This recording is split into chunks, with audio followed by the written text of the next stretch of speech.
안녕하세요, everyone. Welcome to the Tezos MetaSeoul NFT event. My name is Catherine, and I head up marketing at TC APAC, which is the leading Asia adoption entity for the Tezos ecosystem. So firstly, I would like to thank Nonce Classic and hanDAO for helping us co-host this event, which has attracted both local Korean creators as well as global creators alike. So to all of you who are both new and experienced creators in the NFT space, welcome.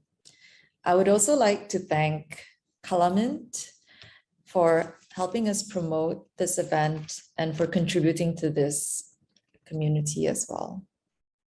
So let me share a little bit about what the Tezos blockchain does and how it has contributed to the clean NFT movement.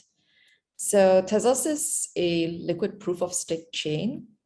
It uses only a fraction of energy compared to other alternative blockchains out there that is more energy intensive.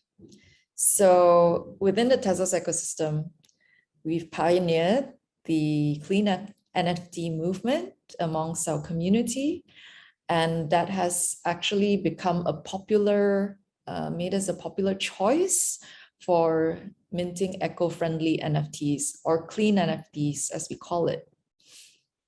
Even Mike Shinoda recently, as well as Doja Cat, have both minted their first NFTs on Tezos, which is really exciting. So why do we, care about the environment so much? This is something that we notice everyone makes a conscious choice about, because every single action of ours contributes to the environmental impact of our planet. So by choosing to mint your NFTs on Tezos, your actions are helping contribute to a more eco-friendly movement on chain that will help us all together collectively as a global community make wiser choices for a more positive, eco-friendly environmental impact. So I look forward to seeing all your creations on Kalamint, which is one of our leading NFT marketplaces on Tezos, and or other NFT marketplaces on Tezos as well. Happy minting, everyone. Enjoy.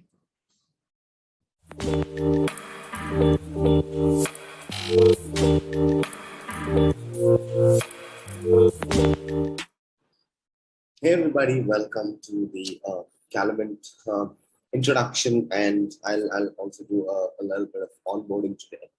My name is Pradeep, and I am the Director of Marketing at Kalamint, and I am thrilled to kind of just give you a brief introduction of where we are, where we're going, and also I'll just show you on how to use the platform after. Number one, we actually started off in the year 2021. So that's March of 2021. So we are around 5 months old into the ecosystem. We are based on Tezos. And so far we have done around $2 million worth of transactions. This is completely organic, and we have around 4,000 verified creators and over 100,000 unique users with more than 15,000 registered accounts on Kalamint, the site. These are just a quick snapshot of the numbers for you. So basically, we have around 12,000 plus registered accounts. We have more than 1.3 million unique sessions with an average time spent of 6.5 minutes. So that's quite a high number comparatively, because people take time to kind of go through the site and also explore different facets of the site. The verified creators I already told you, and we do around $11,000 worth of transactions a day, and this is just an average because it's not absolute numbers. And we have total around, this is not updated, so the actual numbers around 37,000 assets that are created. So that's 37,000 pieces that are up for sale on the platform, and we have users from 192 different countries, and total sales to date are $2 million, around 330,000 tests. That is about where we are. So how we are growing is this. So we have consistently grown from the day we have launched, 140%, 171, 191, and right now this is our biggest month so far by a margin, and we've grown a lot from the last month as well. So we have quite a few sales, quite a few creators coming in, and big drops happening, and things like that. Collectibles are a very important facet of where we are going. And so we have a very, very good set of collectibles creators for us. So there are like 3 games in here that I can see. So there's Rocket Monsters, there's Tezotopia, and all of these are massive, massive games. Or eventually they will be defining the Tezos ecosystem with the games in itself. And we have all of these as our partners. Where we're going, this is important. So first we start with the Hives, which is actually a storefront for creators. So basically artists can create like their own storefront, and so they don't have to, it's their website, it's their UI and all of that, and you can just create NFTs and sell NFTs through your website itself. So you can drive traffic to your website, and you can still offer the option of NFTs there. Multi-chain, so that's another, that's just in the work. We're still thinking about it on how to do it and everything. So we might actually consider going into different chains. Expansion, of course, we are going to be expanding the universe of what NFTs can be, what NFTs stand for. And we are also building a metaverse, which is a completely fully customizable Kalamint palette. And eventually we are also going to go to physical galleries where artists can actually come in and see the NFTs created in real life as well. So that's basically a quick introduction of where we are. I am just going to take you through the website and how it looks, so that it's just there to kind of help you out. This is the homepage. So the sliders that you see here, these are our featured artists. And this is again completely democratized and decentralized. We don't select who comes in there. We open a form up, and any artist who's willing to come there, so they can just fill in the form and pay the native token column, and they can get it. So these are the featured artists, and this is the homepage. So you see all the latest work in here. So we have a combination of photography, art, collectibles, music, videos, and all of that. So this is how the explore page looks. So you can see the art here, and you can just, if you click on buy, it's just connected to your Tezos wallet and your Temple wallet, or whatever you want to buy it in, and you just click on buy, and the NFT is yours. So you can either resell or do anything that you want. You can keep it in. You can also get it printed. It's up to you. So that's just a quick overview of the explore page. We also have something which was unique at some point, but right now others have got up as well, which is the auctions part of it. So you can actually create an auction, you can bid on an auction, you can resolve an auction.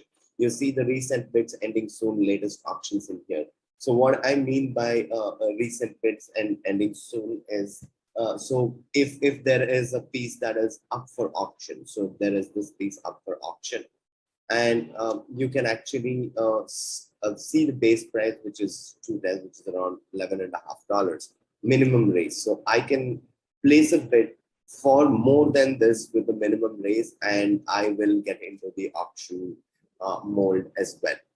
And we actually support for creators. We this is the create page, so you can upload files up to 75 MB, and these are all the formats that we support. So we also support GLB, we support PDF, MP3, MP4 also. So we are one of the first platforms to actually give the entire 3D support to artists, and you can actually see a lot of 3D art that is going to be featured on Kalamint as well, and these are fully AR compatible, so on a phone you can actually see it.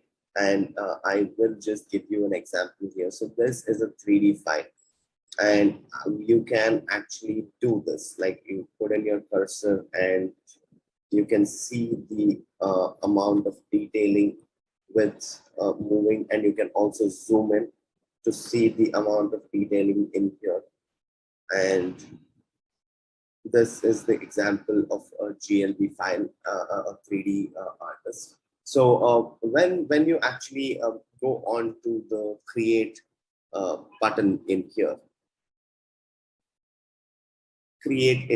when you click on create, you can see the you can choose the file you want to do it, the name, the description, or the symbol, the collection name. You put in the editions as well. You can mint up to 50 editions, and you put in the royalty. So the royalty is one of those things which are helpful for secondary sales.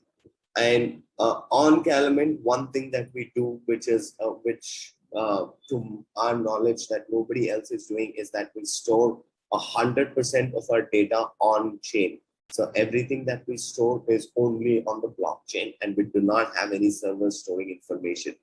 What that means is that, assuming in the unforeseen event that Kalamint shuts down, the creators and the collectors are protected. So the artists do not lose the art that they have already created, and the collectors do not lose the art that they have already collected, and it is a part of their collection right now. So the Kalamint is the UI, and you can access everything because we store 100% of all data on chain. We are a little bit of a slightly curated kind of a platform, which means that you cannot directly come in and start minting. So once you sign up and then you have to apply to be a creator. Why we do the application process is not to judge art, but to actually verify the identity of the artist, to ensure that there are no copy minters, because people will actually copy mint and try to make steal someone else's work and pass it off as their own. So that is why we have the check of applying to be a creator. So you need to verify yourself. We just verify your identity, and then we say, yeah, okay, the platform is yours to play. So we actually increase a layer of trust for the collectors who are going to be spending big bucks on something, and we do not want them to be buying something that is fake. So these are just the basic introduction of where we are, what we do, where we're going. I will also be sharing the all the videos as guides for you guys, so you can just take a look at it. Anything else you need, you might just you'll just let me know, and I will be there to help you out. Thank you so much.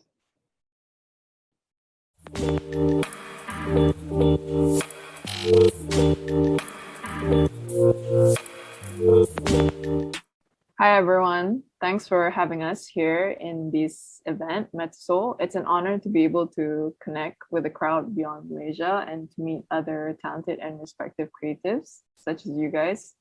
So we'd like to introduce ourselves first. I'm Nadra, and this is Sam.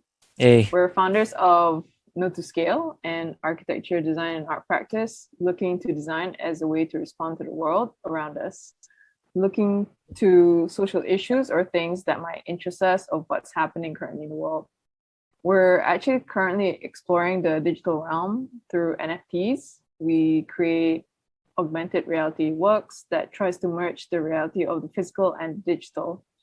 So coming from an architecture background, it's only natural that we are exploring the more spatial side of how the digital can be overlaid with our current reality. And looking into the exploration of space, either through being involved in shows in galleries in the metaverse, such as the ones through Crypto Art Week Asia, or through creating shows and trying to understand where the intersection of traditional art and the digital may intersect and feed off each other.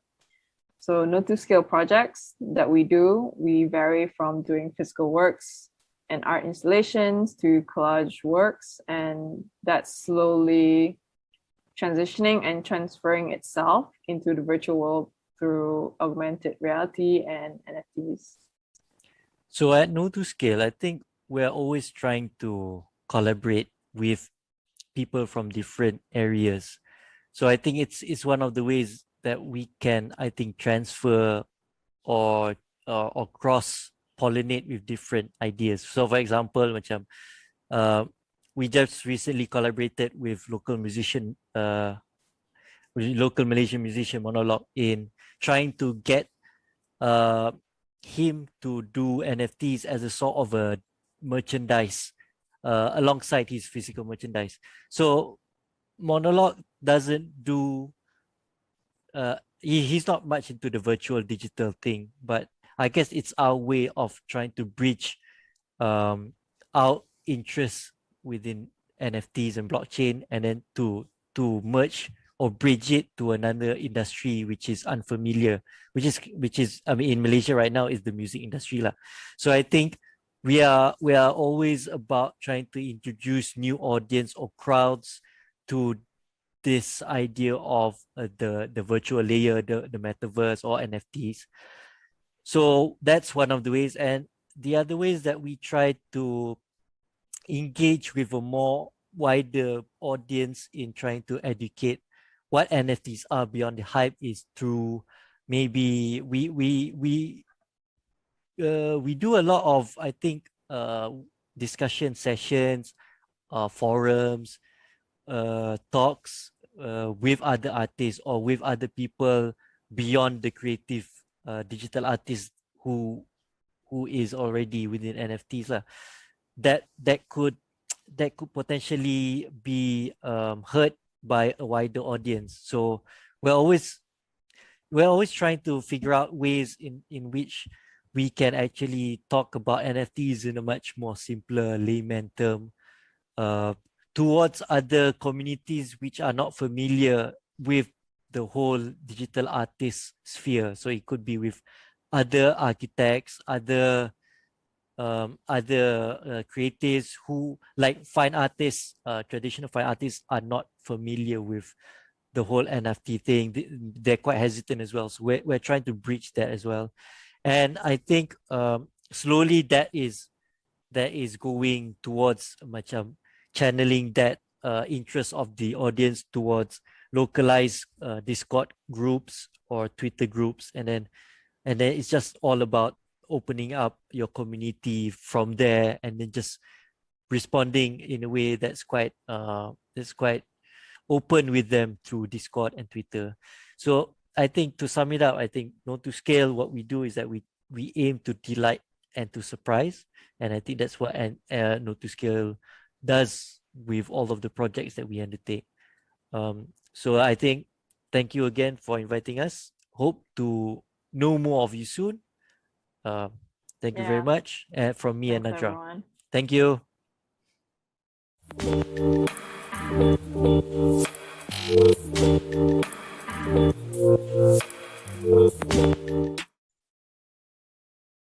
Hello, I am Lucius Felimus, a guest artist from the Philippines, and I am a multidisciplinary digital artist from Manila, specializing in sci-fi and cyberpunk themes.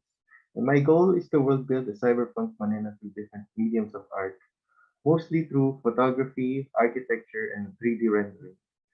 I want to establish this reputation as the cyberpunk guy in my local art scene. Some of my fondest memories growing up have been taking public transportation and observing the surrounding cityscape. as well as watching sci-fi movies and video games.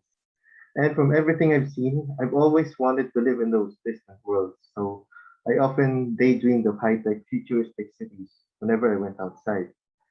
This eventually led me into becoming an architect and world builder so I can make sci-fi sceneries feel closer to home.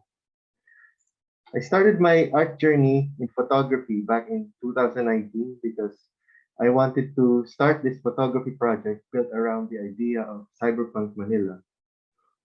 My goal is to introduce the world to Manila as the forgotten Asian cyberpunk megalopolis because we don't really see Manila in cyberpunk culture despite it being a real-world high-tech and low-life setting. I believe it deserves to have a place in cyberpunk along with the likes of Hong Kong and Tokyo, which is why I'm doing this. I'm trying to bring Manila into the limelight. And aside from being a photographer, I'm also an architect and 3D artist. I tried to learn Blender a few months ago so I can create more distant sci-fi worlds. I've seen a lot of futuristic cities on art websites, and while I admire those kinds of art, I still wanted to see sci-fi settings that are close to home. So this is where I come in.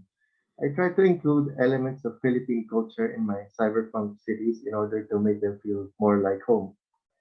These are mostly inspired by stuff I see whenever I go out on the streets. And you can see that there are flying jeepneys, neon signs of Philippine establishments, and architecture inspired by local buildings in Manila. I also different in other kinds of art, such as glitch art, and even designed my own cyberpunk-themed fonts for Tagalog Baybayin script. And while these are smaller projects, they are all part of my grander vision to world build a cyberpunk Manila. Getting into NFTs and crypto art has been life-changing for me, to say the least.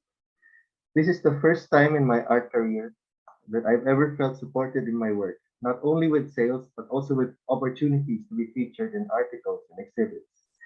And with that, I would like to thank Crypto Art Week Asia and MetaSeoul for another opportunity to share my art and my world building with a wider audience. Thank you so much.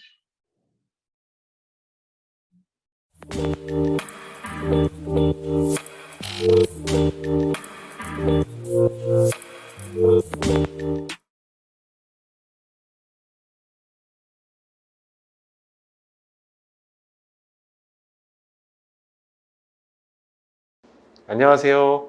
저는 동굴맨 leone-cave라고 합니다. 저는 주로 동아시아의 문화와 신화적인 것들을 동서양의 다양한 기법들을 통해서 표현해 나가는 그런 작업들을 주로 하고 있습니다. 어떤 계기로 한 10여 년 동안 세상을 똑바로 마주하지 못하고 마음속에 동굴로 숨어 들어가 지내다가 NFT를 통해서 다시 동굴 밖으로 나올 수 있게 됐습니다. 그 동굴은 제가 다시 세상을 마주칠 용기를 주게끔 해준 저한테 치유의 공간이었고요. 제 작가명 또한 그런 이유에서 leone-cave라고 붙여지게 됐어요. 저는 주로 해태라는 캐릭터에 저를 이입시켜서 제 작품을 그려나가고 있습니다. 이 해태는 상상 속의 동물이에요. 동아시아 신화에 나오는 상상 속의 동물인데 일단은 법과 정의를 수호하고 악한 사람들을 보면은 뿔로 들이받아서 응징하는 그런 멋있는 녀석입니다. 하지만 우리 한국에서는 다소 좀 친근하고 귀여운 이미지들로 많이 표현이 되고 있습니다. 그래서 제 작품에 등장하는 해태들도 좀 다소 귀엽고 어떻게 보면 좀 멍청하면서 친근한 이미지들로 많이 표현이 되고 있어요. 어렸을 때 저는 불합리한 힘들이 법과 정의를 무시하고 약한 사람들을 많이 괴롭히는 걸 종종 봐왔어요. 저 또한 그 피해자인 적도 있고요. 그래서인지 좀 불합리한 힘에 대항할 수 있는 힘을 스스로 좀 키우고자 했습니다. 그게 아마도 제가 해태라는 캐릭터에 저를 이입하게 된 계기가 된 게 아닌가 싶습니다. 제가 쉴 때는 동굴로 돌아가서 명상이나 동양 철학 등의 영향을 받으면서 치유를 많이 해왔어요. 동양 철학, 유교, 불교, 도교를 포함한 이런 동양 철학의 사상들을 제 작품에 좀 많이 상징적으로 표현하고 싶었고요. 그리고 명상에 좀 도움이 될 만한 그런 그림들을 작품으로 많이 그려내고 있습니다. 동아시아 신화에서는 해태를 비롯한 많은 신화적인 수호신들을 그리고 영물들이 많이 등장을 해요. 영적인 힘이 있다고 믿어져서 각자 사람들이 소장하면서 그 영적인 힘을 통해 보호받고 또는 행운을 받기를 기원하기도 합니다. 제 스스로도 좀 너무 근엄하고 진지하고 심각한 것들은 좀 부담스럽게 여깁니다. 그래서 저는 제 작품이 약간 장난기 있게 장난스러운 장치들을 중간중간에 많이 숨겨놨어요. 그래서 그걸 알아보는 사람들이 웃고 즐기면서 제 작품들을 즐겨주기를 바랍니다. 제 작은 바람이 있다면 이 귀여운 혜태들이 전 세계 곳곳에 퍼져나가서 불합리한 힘을 행사하는 자들을 응징하고 그로 인해 피해받는 약한 자들을 보호해서 이 세상이 조금 더 나은 곳이 되는데 도움이 됐으면 하는 게 제 바람입니다. 감사합니다.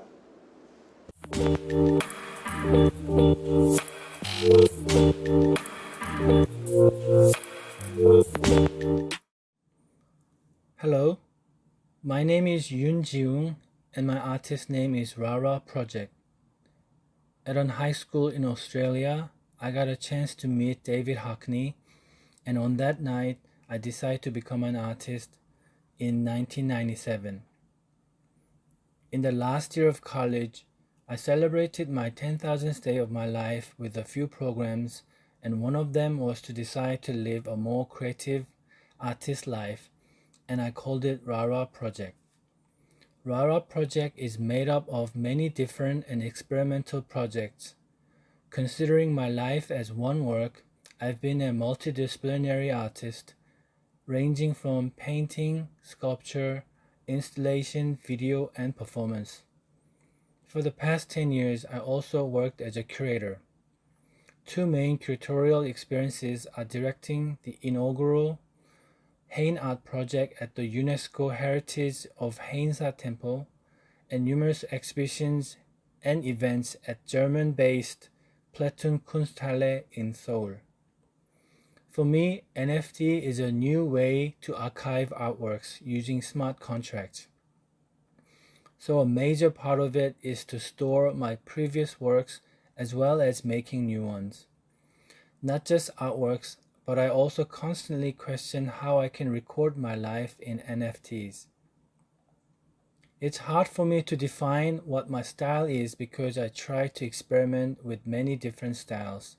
But here are some topics that I'm interested in right now. The first is moire effects, which are the illusions created by repetitive lines moving and crossing each other. This fake-like reality is the combination of two energies, which forms a new frequential wave. I believe that this minimalistic approach of dots, lines, shapes, and movements in their simplest form can represent many universal philosophies and spiritualities. Also, in quantum physics, this nesting and entanglement have similar formations which became my interest and inspiration. The second is Disfiguring Lines portrait series. These half-abstract and half-figurative faces are inspired by many face-distorting artists like Picasso, Bacon, Hockney, plus the simplicity of Eastern calligraphy. Such disfiguration somehow brings me a sense of comfort, allowing me to access multiple emotions and imaginations as if through a process of cell division. I take pleasure in combining concepts and genres. Disfiguring Lines embodied the liminal state that emerges between ancient and modern, Western and Eastern, representational and abstract, text and face, drawing and painting. The last, Ultra Patterns series is based on photographs that I take in a heavily industrial area called Ulchiro. This area has many Korean cultures and numerous people's sweat that made Korea a strong industrial country. Due to the wave of capitalism, the old Ulchiro will be moved out soon. This project represents a new way of archiving things as multi-use designs, and the goal is to expand their application to commemorate the area. I hope to continue experimentation and add more different styles for life as one work. Thank you for your time. 감사합니다.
Hi, I'm hanDAO.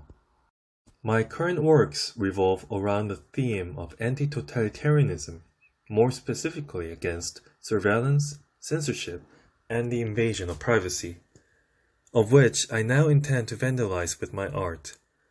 Vandal is also a Korean word used to mean a half moon, just like the half moon which shows both the dark and the light sides of the moon, as well as the many gray gradients in between. I also intend to expose the many different aspects of reality. I have been doing art since middle school and actually entered an arts college as a design major. However, I lost interest in art by senior year and decided to drop out. At the end of 2016, I took interest on a new tech called blockchain and cryptocurrency by chance, and have been a part of the blockchain industry since then.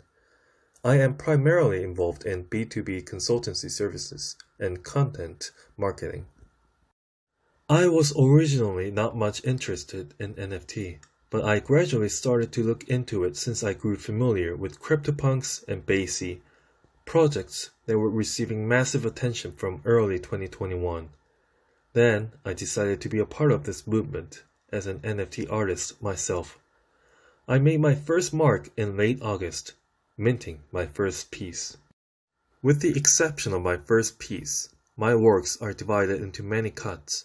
A series of cuts complete one single story, of which becomes the art in and of itself. As forementioned, all my pieces share the theme of anti-totalitarianism, done in a playful manner through my character in the shape of a fox. I will continue to spread the message of anti-totalitarianism with my art. Thank you, and let's fucking go.